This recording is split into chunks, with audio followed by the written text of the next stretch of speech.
afternoon and blessings to you all, to Mayor Biss, our wonderful mayor, to our city manager, Luke Stowe, to our city council members, both present and past, to all elected officials, and to all of you beautiful souls who call Evanston, Illinois home. Welcome to the 2025 Mayor of the City of Evanston State of the City Address. Round of applause.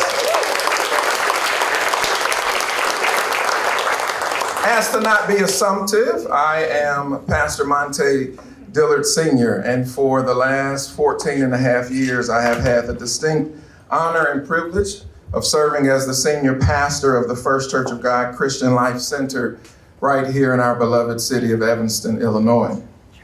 My beloved church has been a beacon of light in this city since 1910 and has for the last nearly 115 years sought to impact our congregants, our community, and our entire city. Having had the privilege of serving as First Church's 9th pastor, I am happy to report that upon taking the helm of our church during its 100-year anniversary many years ago, the work and the impact has gone beyond the four walls these last 14 plus years. As I am often reminded, I am not a native of Evanston, Illinois.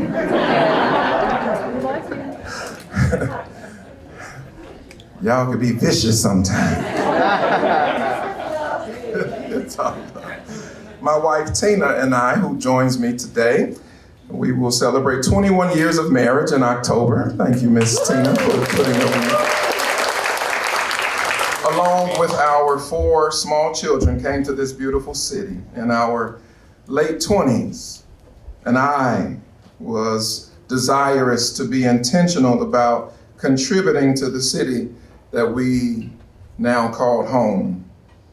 My deployment strategy was simple. I wanted to first engage my congregation, then lean into our community, and ultimately extend myself further into this wonderful city.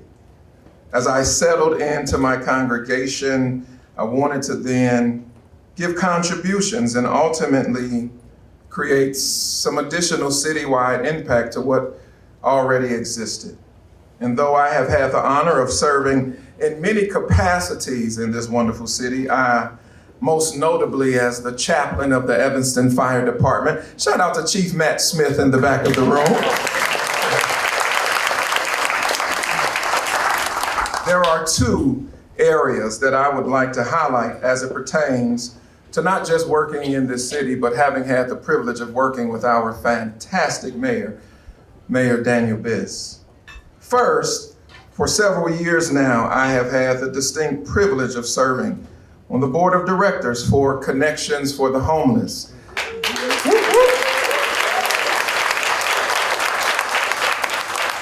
As its current board president, I am thrilled to support the amazing work of our Chief Executive Officer, Betty Bogg, the world's greatest Chief Development Officer, who's right here, Nia Tavalaris, and Connections' amazing world-class staff. It was in November of 2023 that Connections, after a long journey, closed on the purchase of the Margarita Inn, which is now a long-term shelter and a safe haven with over 60 private rooms that our participants call home.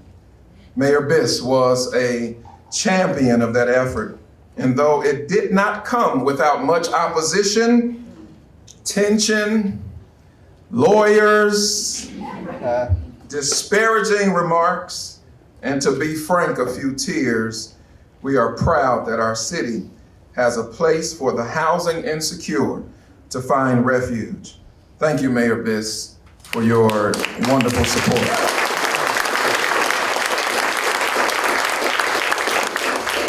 Secondly, I would like to highlight the work of Evanston On It, a clergy organization founded by the late Alderman Dolores Holmes of sainted memory And we have worked now for 10 years to provide resources, inspiration, and presence to the Evanston community, mainly its 5th and 2nd wards. One of our greatest accomplishments in our 10-year history thus far is having donated more than $80,000 to the mayor's summer youth employment program since our inception. And just this year, at our annual services, we handed scholarships to several high school graduates and college students. And we are immensely thankful that our mayor has been a huge supporter of our work during his first term, and we are certain that he will during this, his second. Thank you again, Mr. Mayor.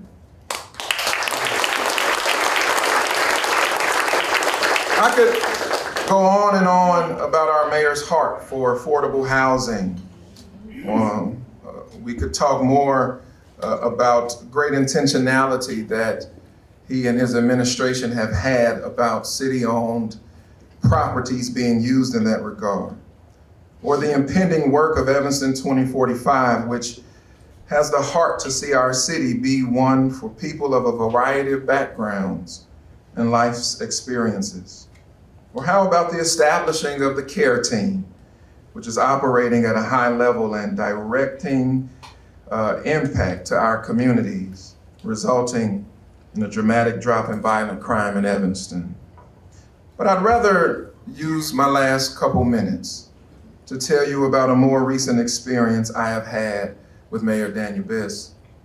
Many of you may or may not know that though we have been here nearly 15 years, my family and I's time is drawing to an end at the beginning of June. In March, I accepted the position as the interim general director for the Church of God Anderson for the United States and Canada. And subsequent to accepting that position, I resigned from my beautiful congregation. And my family and I are headed to the northern suburbs of Indianapolis, where I will take the helm of our denomination responsible for more than 2,100 congregations in the United States and Canada, 4 university presidents to work with 50 missionaries around the world, and nearly 300 people who go to our churches in the United States and Canada every Sunday. When this decision was made, logistically, I decided that my announcement would have to be on Sunday, May the 30th. And looking at that calendar, I realized that Mayor Daniel Biss had scheduled to stop by First Church that day.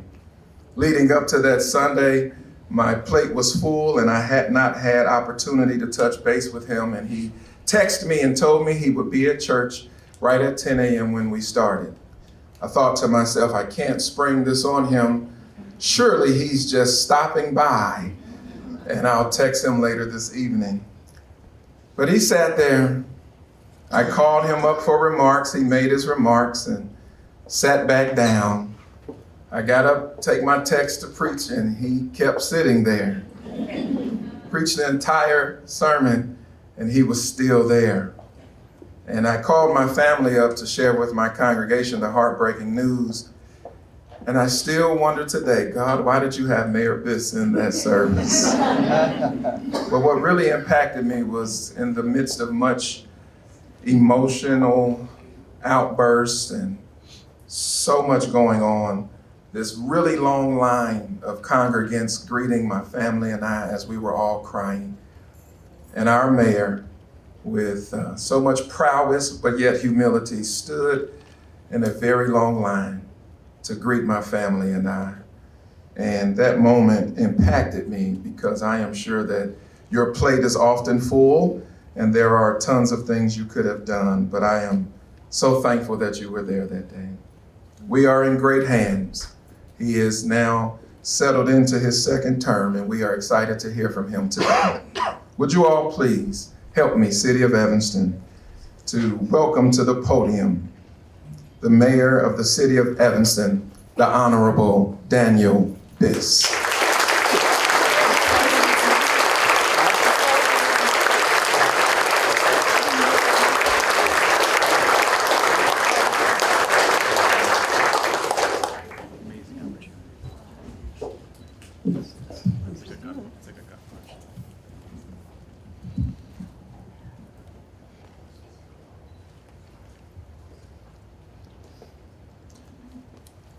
Well, that was a lot to live up to. I'll do my best. Thank you so much, Pastor Dillard, for those remarkable words and for your extraordinary leadership in this community that I'm going to say a little bit more about in a moment. Before I get there, I want to acknowledge some other folks in the audience. I want to acknowledge the elected officials in the audience. We have some sitting city council members returning to the city council. We have from the First Ward Council Member Claire Kelly.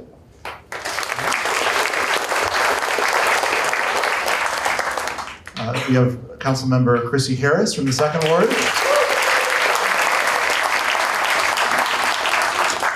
And we have Council Member Juan Hedicatis from the Ninth Ward. Where are you, Juan?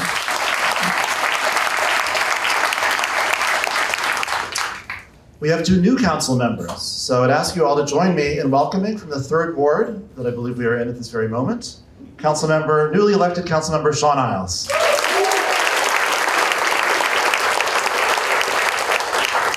From the 8th Ward, which is not too far away, Council Member Matt Rogers.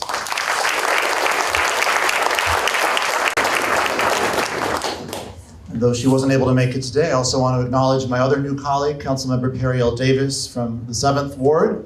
We have a new council. I think we're all very excited to work together and hopeful about what we can accomplish in these next 4 years. I want to acknowledge some former members of City Council. Eleanor Revelle, very recently retired. Thank you for joining us. Eleanor is one of 3 members of City Council who put in a tremendous amount of extraordinary work on behalf of our community, and to whom I think we still very much owe our thanks. She, from the 7th Ward, is joined by, from the 8th Ward, Councilmember Devon Reed, and from this 3rd Ward, Councilmember Melissa Wynn. Would you all give all 3 of them, please, a hand for their service?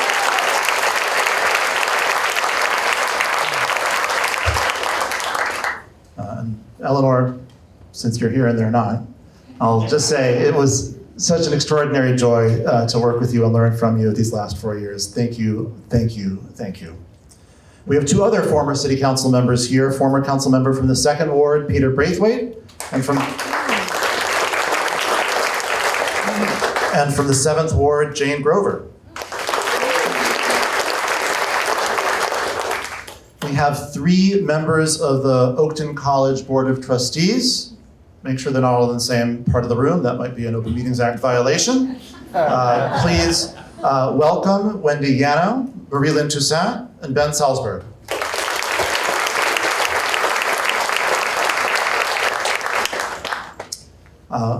We have here joining us the Cook County Commissioner from the 13th District. Welcome, Josina Marita.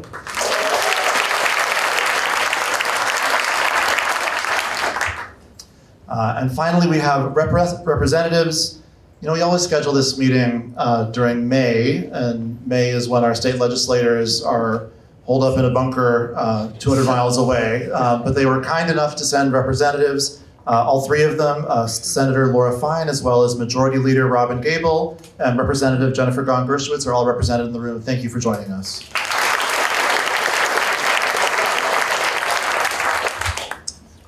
I want to say thank you, and let's be real, congratulations on the fabulous, fabulous addition to space.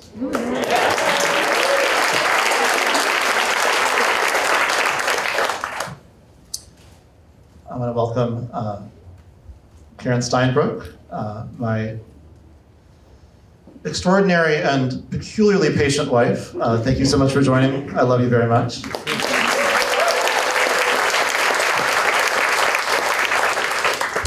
And welcome city staff. City Manager Luke Stowe. I want to give a particular shout out to Deputy City Manager Karina Sanchez, who joined our team in the last year, filling in a critical role. And to the innumerable city staff, rank and file folks, directors, managers, and everyone else in the org chart. Listen, guys, it's a hard time to be a government worker. It's a difficult time doing a thankless task under sometimes impossible conditions, and we see you, we appreciate you, and we know that this city would be nothing without you. Would you all give city staff a big hand, please?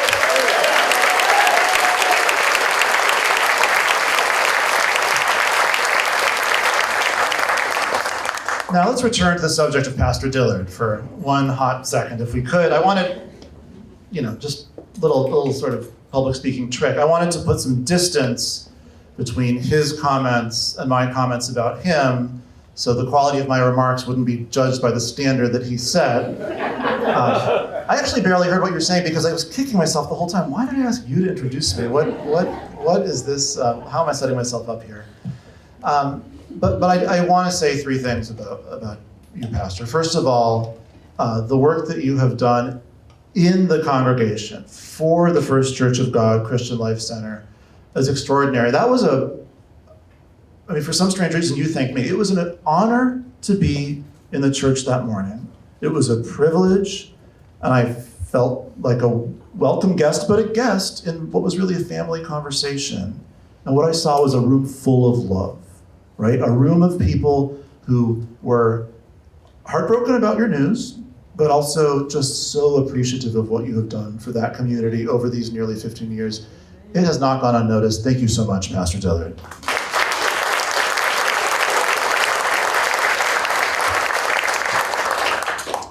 But I do want to refer to two other components of your civic activity that you mentioned yourself. The first is Evanston Own It. Evanston Own It was created more than 10 years ago now when, tragically, the city was in the grip of a spike of gun violence. We were losing children.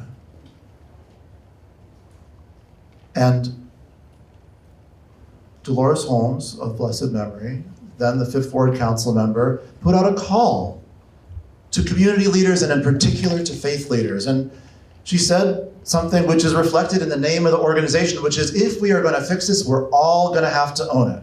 It's not going to be any one person or one organization or one job title or one type of uniform. We're all going to have to work together to collectively create real safety, real opportunity, and really get at the root causes that make violence possible. And Evanston Own It has been a beacon in this community for more than a decade. And yes, the work that you've done just for the city, just funding youth summer employment, has been a game changer and a lifesaver. I want to thank you for that.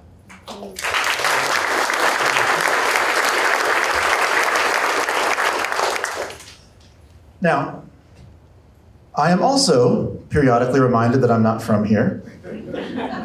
So neither you nor I lived in this city in 1984 when Connections for the Homeless sprung into existence. Why did Connections for the Homeless spring into existence?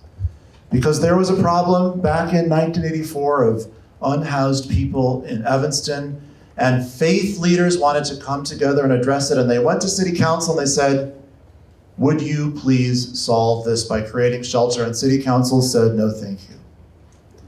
And then in a foreshadowing of the Evanston Own It attitude, they said, well, guess what? Maybe we'll solve it. We will come together as faith leaders and we will solve it. We will use our houses of worship to create at least temporary shelter and with the hopes of creating permanent shelter. Hey, city, what do you think? And the city said, great idea, too bad about the zoning. A familiar sentence, it turns out. And so the question became, what would they do? Would they give up? Would they keep banging their head against a city council brick wall? Or would they think of a different alternative?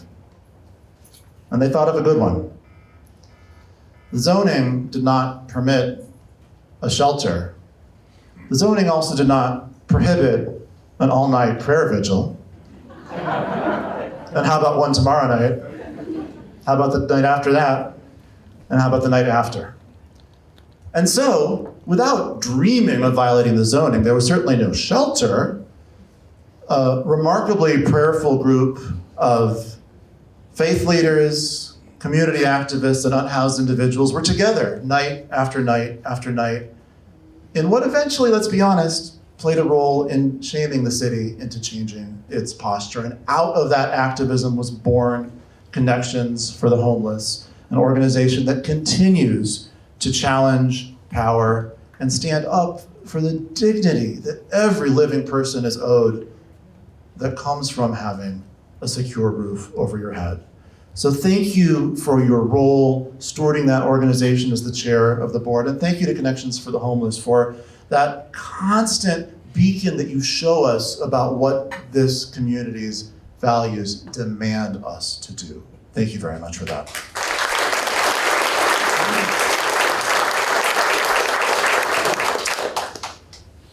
So I wanted to start by talking about something that I think is of a piece with the work that Evanston Own It does. A really important success story of this last year, which is the creation of the care team that the Pastor Dillard referred to.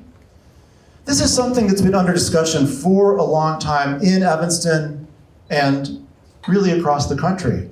What the care team is about is they're a non-police group of people with a variety of relevant and remarkable sets of training who, when a 911 call comes in, it can be sent rather than to an armed police officer to a care team member. Not a police officer, but someone who may be skilled at de-escalation, someone who can build a relationship with a person experiencing crisis and then connect them to case management and housing services and nutrition services and job assistance. The care team that has been in existence for less than a year has now responded to over 1,500 calls. And not only have they done that, they have had repeat interactions with some of the most challenged individuals in Evanston where it might not be the first 10 or 20 or 30 conversations, but eventually on that 40th, 45th, 50th conversation, trust is established. And a person who maybe has lived their entire life feeling like whenever some official person shows up and says, "I'm here to help," they're not to be trusted, has learned, wait a second, this person is to be trusted. This care team member is trying to help me. And if I listen and cooperate, I may find a way to a roof over my head, the care that I need, eventually stable employment. It's been a game changer in this community. And I want to talk a little bit about how we got there. Because right now, you don't find a lot of people in town who are saying, you know what we should have done is not have a care team. I should knock over the flag.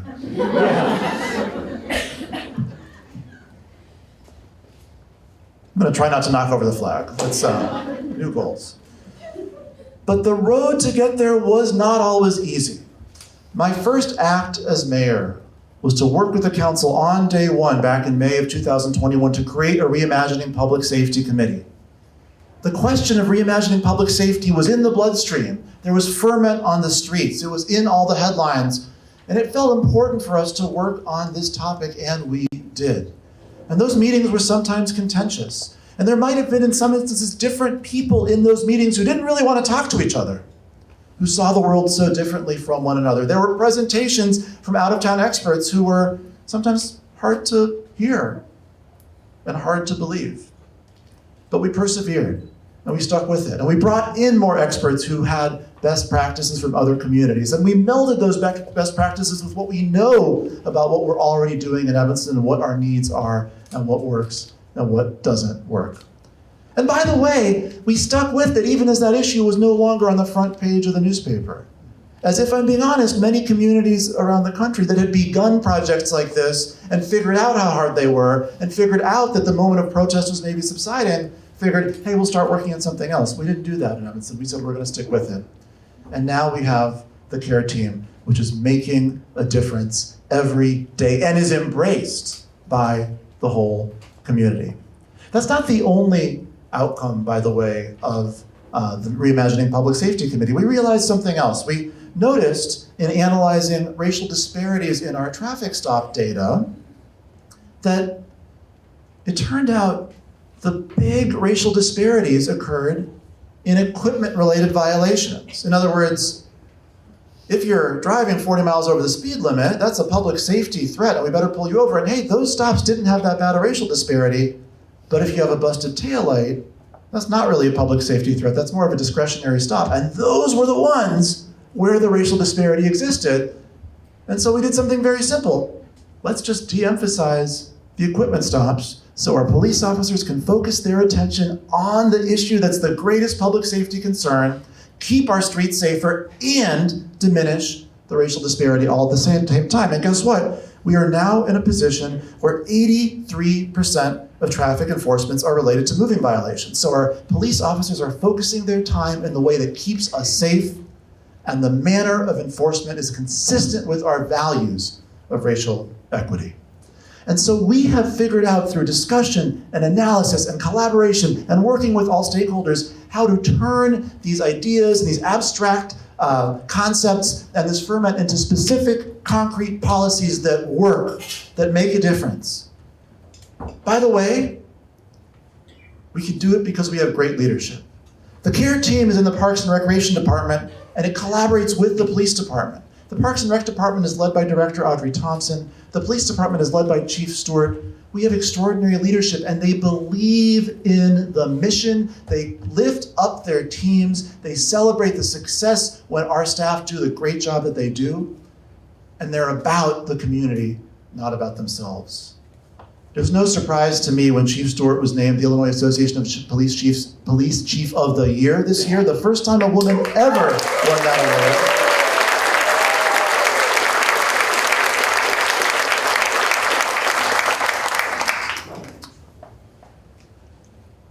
But more important than any prize or any award or any speech is that violent crime has plummeted in the city of Evanston.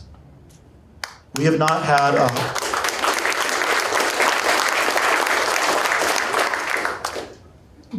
a homicide in Evanston for more than 2 years.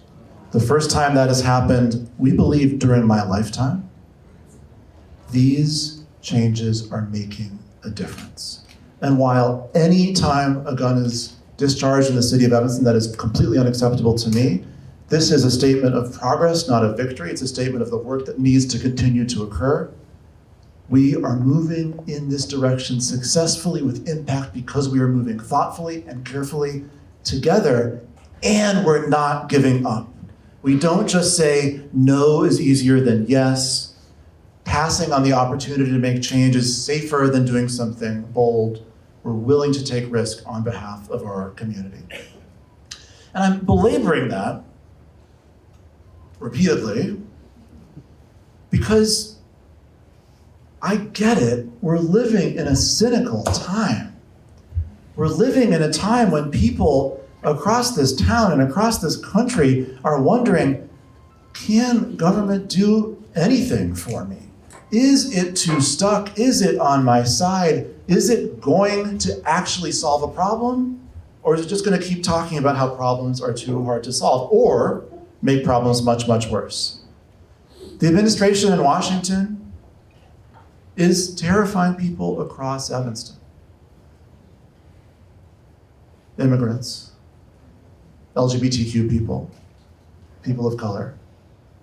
It's making the management of city government much harder as we don't know what we're going to find out tomorrow about missing revenues. We have friends from Northwestern University here. They're under attack with hundreds of millions of dollars of funding for critical research. Life-saving medical research is being pulled away for basically no reason at all. So these attacks are serious and they are scary. And they are on everyone's mind in this moment, and they are affecting the way people see whether government could even be an instrument to improve our lives. We in Evanston believe in fighting back.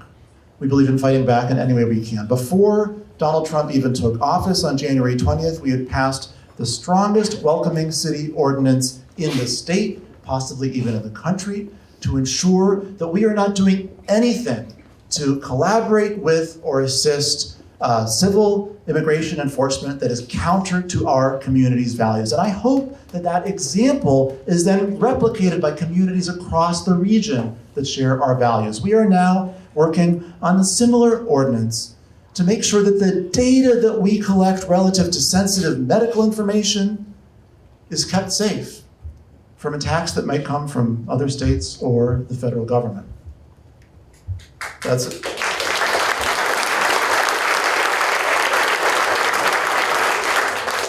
This is important for people seeking reproductive care and for LGBTQ people. We are working to have a rapid response organization so that should ICE come here, they'll be documented, they'll be witnessed, and people will know their rights. We've been working on multiple occasions to inform Evanston residents of their rights. We're doing it in multiple languages, we're doing it in multiple places. We are going to do everything that we possibly can to fight back, because it is very obvious in this moment that that's what you have to do, that we are dealing with an administration that will never stop their relentless attacks. We've learned, or watching across the country, that organizations that try to twist themselves into a pretzel to kind of stay out of the line of fire, they stay safe for about 2 weeks. Then they get attacked the following month. Just look at Harvard University. And so we are going to be doing everything we can to fight back. I want to give a shout out to Liza Robertson-Young on our team, who has been signing on to more lawsuits than I knew could possibly be filed in federal court. The city is partnering with our sister municipalities, with other units of government, to make sure that we are speaking out in any way we can and advocating the cause of this community's values. But even as we stand up to a bully and stick together and fight together, we have to remember our core mission is one of actually moving forward. We cannot find ourselves in a defensive posture where all we're doing is kind of cowering because of what might come from somewhere else. We have to continue learning from the example of how the CARE team came into existence and is now changing lives in Evanston to make the kind of advances that our community needs. And this brings me to one of the main live topics that exists in our city government right now, which is Envision Evanston 2045. A hard issue, a complicated issue, an issue that has all kinds of nuance and all kinds of technical components and all kinds of subtlety and all kinds of intense emotional valence. But listen, here's what it's about. I want this community to be a place where our District 65 school teachers can afford to live, where our police officers and our firefighters can afford to live, where our nurses can afford to live, where our young families who maybe want to move back here in their early 20s can afford to live, where seniors can afford to age in place. And guess what? The thing we talk about Evanston more than anything else is our diversity. And I want two things about that diversity. Number one, I want us to retain it and build on it and grow it. And number two, I want it to be in every neighborhood. Because the greatest benefits of diversity are not some census datum on a spreadsheet. They're when every neighborhood is diverse and integrated and vibrant, because we are living next to people with different backgrounds and different experiences than our own. That vibrancy is what makes Evanston Evanston.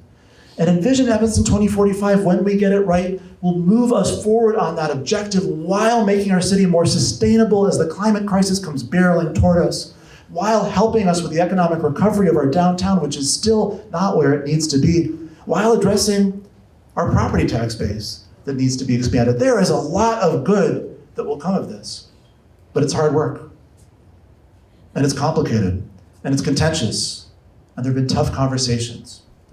And so my message to the community is very simple. We have to stay in these conversations. We have to welcome every voice to the table. We have to make sure that every point of view is represented and heard. The people with dramatically different points of view hear one another and learn from one another. And then taking all of that into account, we have to move forward.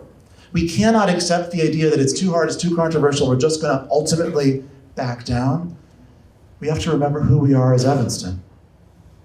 We see society's toughest challenges. We study society's toughest challenges, and then we do what we can to address society's toughest challenges. So that is going to be a major component of our work during the course of this next year, but there's more to do and more to talk about before I close. I want to name some really exciting achievements that have occurred in the last year, and I name them not only because I'm excited about them, because they also paint a way for what the next work that we have to do is going to look like. We passed just a few months ago a Healthy Buildings Ordinance, and I want to shout out again Councilmember Revelle for being one of the key leaders on environmental sustainability and the city council during the course of her time there. This is an ordinance that we have on the books that no other municipality in Illinois has, only one other in the Midwest has. And what it says is this, it says, our climate goals already adopted 7 years ago commit us to zero emissions in 2050. Well, guess what the biggest source of carbon emissions in our community are? They're our largest buildings. So the Healthy Buildings Ordinance puts us on a path to have zero emissions in those largest buildings in the city by 2050.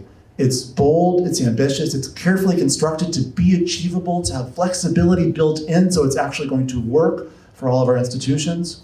And again, it's a model for other communities to build off of. But guess what?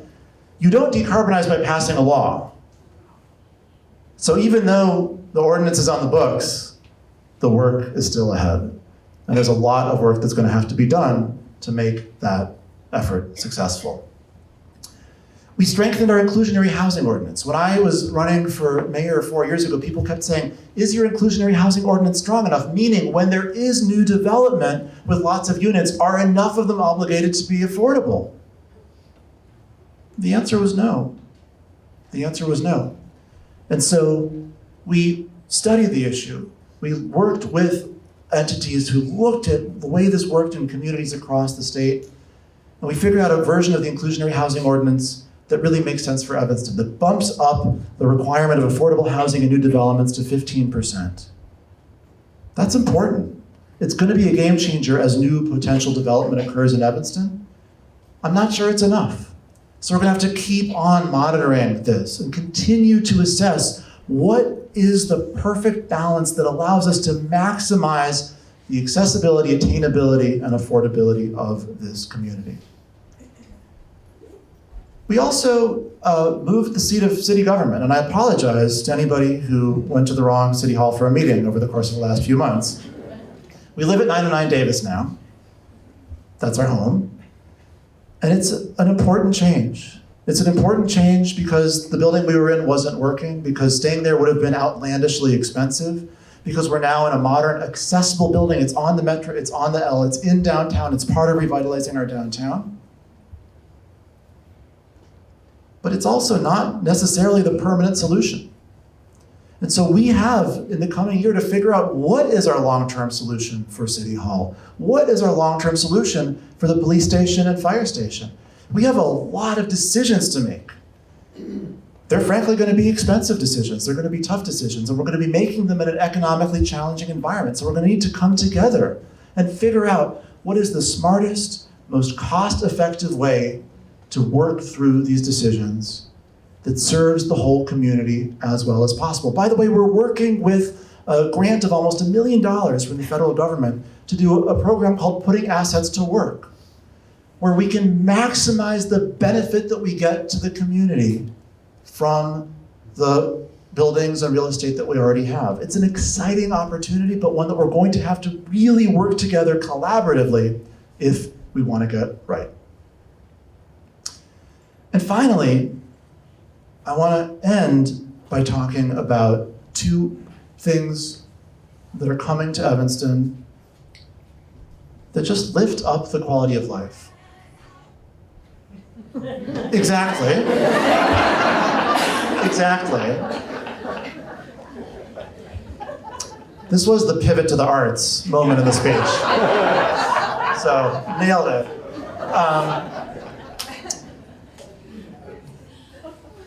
I'm going to start by saying, because we're here at Space, what a joy the Evanston Folk Festival was last September.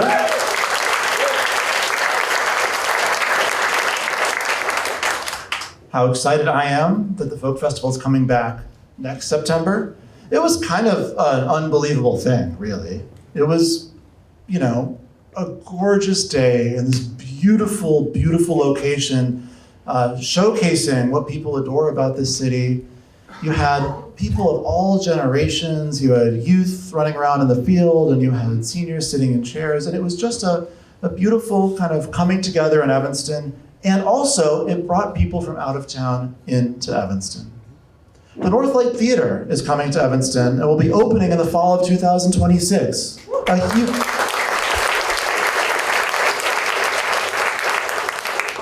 It's a huge, huge win for those of us who love the arts, a huge win for the economy of downtown Evanston, a huge, huge win for the cultural vitality of Evanston.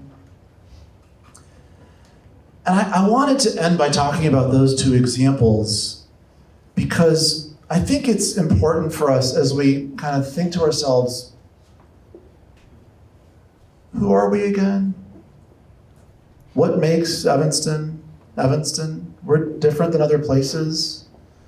We remind our pastors that they came from somewhere else. We remind our mayors that they came from somewhere else.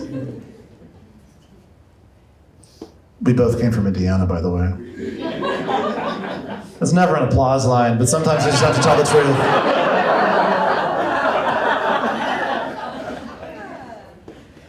And we are many things. And we say we're many things, and those things that the stories we tell about ourselves are important. But never forget, we are a creative city. We are a city full of people who believe in pushing the envelope and creating beauty and making things that move us and making things that help us think. We care about the arts education that our kids have. We care about the music in this town and the theater in this town and the public art, the murals in this town. We care about that for a reason. It's in our bloodstream. And I look around the world that we live in right now, and I see meanness, and I see disconnection. I see loneliness. And as an elected official, I see the effect that those things have on our public discourse, but just as a person, as a dad, as a neighbor, I see the effect it has on people's lives. You guys, there is nothing in human history that is more universal to what it is to be a person, that is better at bringing people together, that is better at bridging divides, that is better at helping us understand things that we can't even quite find the words to describe verbally, but that we feel in our hearts. There is nothing better than the arts at solving those problems. And for us to be a thriving hub that lifts up every creator, whether they're a world-renowned musician or whether they're somebody who has a jazz concert in their alley, whether they are somebody who draws for themselves or has their paintings in the Art Institute of Chicago, that is really who we are. And I think it's an antidote to a lot of what plagues us. And so, in this time of trouble and in this time of anxiety and in this time of fear, I want to urge us all to continue working together, to continue to remember that when we see our differences and then remember to use them as an opportunity for learning, not a moment of combat. When we understand that a problem is really hard, and that means we got to figure out how to solve it and do something, not just walk away because we might make somebody upset if we do anything at all. When we bring the remarkable diversity and brilliance of this whole community together around a table to form solutions that are not only informed by the best of what's happening around the country, but also by what's so special about here. When we do that, we're the envy of the country. When we do that, we lift people up. When we do that, we make our streets safer. When we do that, we make life here more joyous. And when we do that, we do it together. It's been an unbelievable honor for 4 years to work together with all of you to make these remarkable changes and lift people up across Evanston. I cannot wait to continue doing it. Thank you so much for your dedication to this beautiful community. Have a wonderful day.